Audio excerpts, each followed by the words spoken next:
योग सिद्धांत सिद्ध योग श्रद्धा का महत्व। भारतीय संस्कृति और भारतीय धर्मशास्त्रों में श्रद्धा की महत्ता निर्विवाद रूप से स्वीकार की गई है।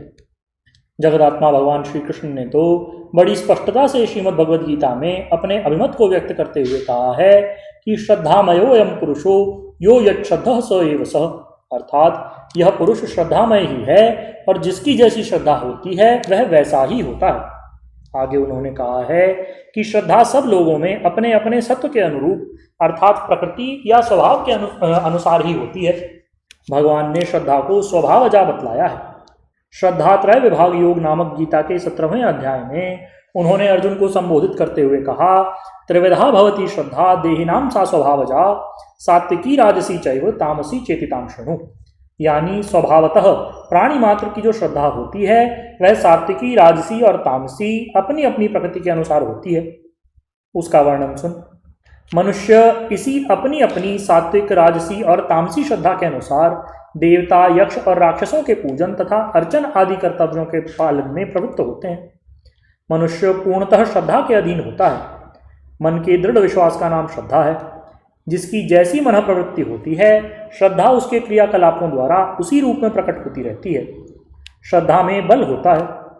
सात्विक श्रद्धा वाला पुरुष ईश्वर, वेद, शास्त्र एवं गुरुजनों के प्रति श्रद्धावान रहकर अनेक प्रकार के ऐश्वर्यों को प्राप्त करता है।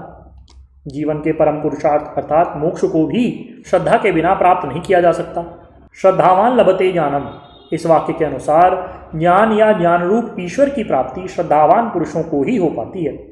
श्रद्धा विहीन मानव तो अंत में विनाश की गति को ही प्राप्त होते हैं। योग दर्शन के रचयिता भगवान पतंजलि देव ने योगियों को भी श्रद्धावान होने का परामर्श दिया है, क्योंकि श्रद्धा माता के समान साधकों और योगियों की रक्षा करती है।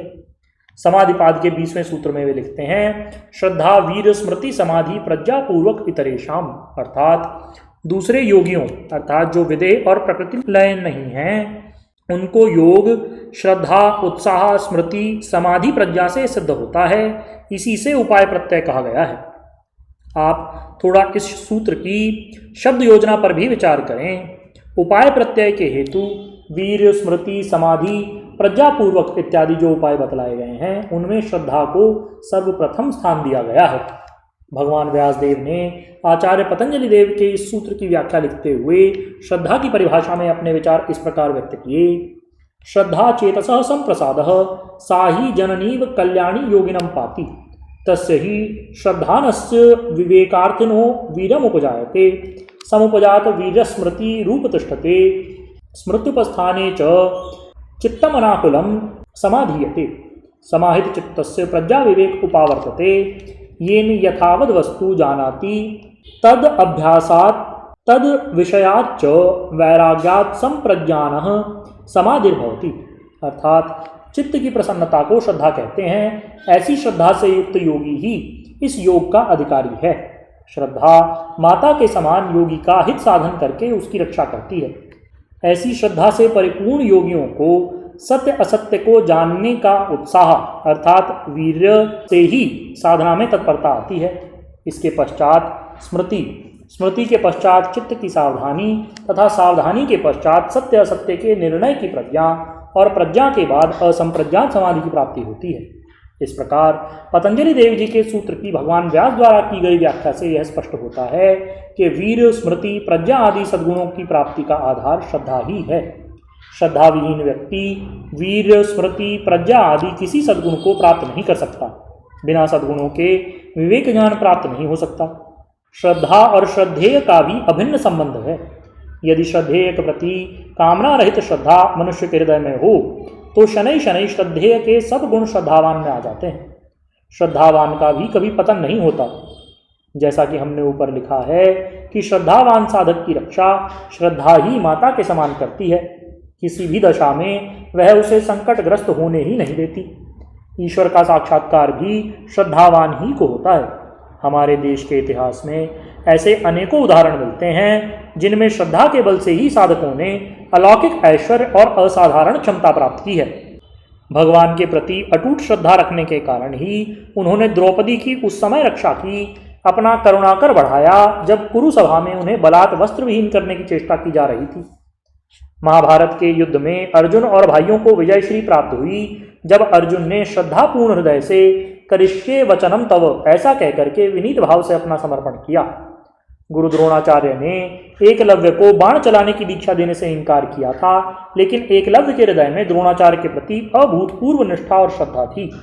उसी श्रद्धा और निष्ठा के बल पर आचार्य के इनकार कर देने पर भी उसने उनकी मिट्टी की प्रतिमा बना करके जंगल में बाण चलाने का अभ्यास किया। इस निरंतर अभ्यास और अपने हृदय की श्रद्धा के बल पर बाण चलाने की विद्या में इतना निपुण हो गया कि अर्जुन भी इस विद्या में निषाद बालक की समता नहीं कर सकता था।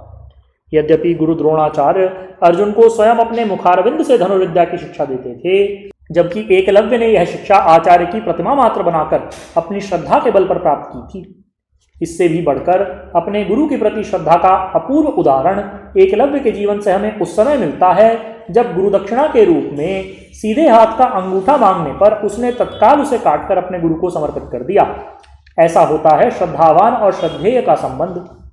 हमारे देश में पूज्यों और गुरुजनों के प्रति जनसाधारण में श्रद्धा का भाव जब तक उदय नहीं होगा तब तक सुख और शांति की स्थापना का स्वप्न साकार नहीं हो सकता।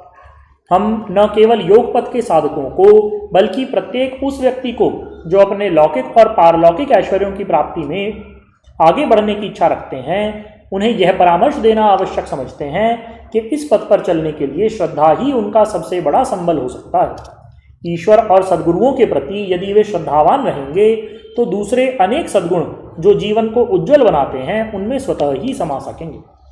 बोलिए श्री सद्गुरुदेव भगवान की जय। महाप्रभु श्री रामलाल जी महाराज की जय। योगिराज अनंत स्वामी श्री चंद्रमोहन जी महाराज की जय। योगिराज श्री देवेंद्र जी ब्रह्मचारी की जय। सदाशिव भगवान की जय।